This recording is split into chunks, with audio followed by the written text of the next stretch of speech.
So you need a lift? Which do you want, a 4-post or a 2-post?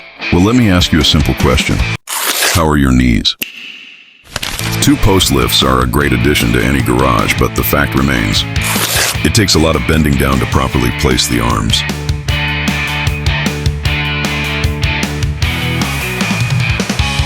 Not to mention, finding the correct lifting points for your vehicle can cause some anxiety. If all this sounds troubling, then a 4-post lift might be the right lift for you. A 4-post lift gives you all the capability of a 2-post lift, and then some, without the strain on your knees or the stress of finding lifting points. Simply drive your car onto the runways and get lifting.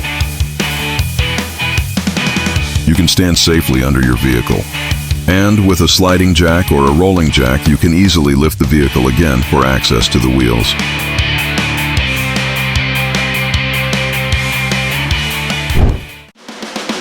And if you're nervous about drilling and anchoring a 2-post lift, you can take comfort in knowing that 4-post lifts often don't require anchoring unless they exceed a weight capacity of 9,000 pounds.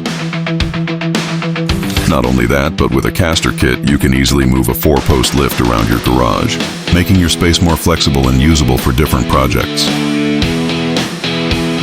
If you're working on a vehicle with a lowered suspension, 2-post lifts often require the use of wheel chocks. These sturdy wedges are placed under the wheels to create just enough clearance for the lift arms, but driving onto them isn't always convenient. With a 4-post lift, working on a lowered vehicle is far simpler. Just drive onto the runways and lift. So, if you've decided that a 4-post lift is the right choice, here are a few quick tips to make sure you purchase the one that fits your needs. Start by thinking about the largest vehicle you plan to work on and grab your measuring tape. First, measure your track width. That's the distance from the outside of one tire to the outside of the other tire on the same axle. This tells you how wide your lift's runways and drive-through clearance need to be. Also, be mindful of your mirrors or anything else on your vehicle that extends past the track width, since cables may obstruct clearance. And remember, having a few extra inches of drive-through clearance can make a big difference, because it's not always easy to judge your vehicle's radius while driving onto the lift. Next, measure your wheelbase, the distance from the center of the front axle to the center of the rear axle. Your wheelbase will determine the runway length you need.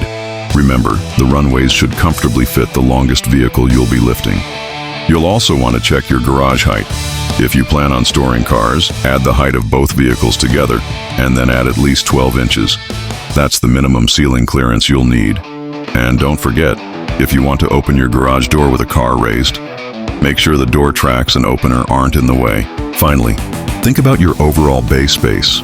You'll want extra room at the front and rear for the approach ramps and for moving around the vehicle safely. By keeping track of width, wheelbase, garage height, and bay space, you'll know a lot more about what to look for, and you'll avoid the frustration of buying a lift that doesn't quite fit your vehicles. If you have any more questions about 4-post lifts or automotive shop equipment generally, give us a call. We've been in the business for over 30 years. We can steer you in the right direction.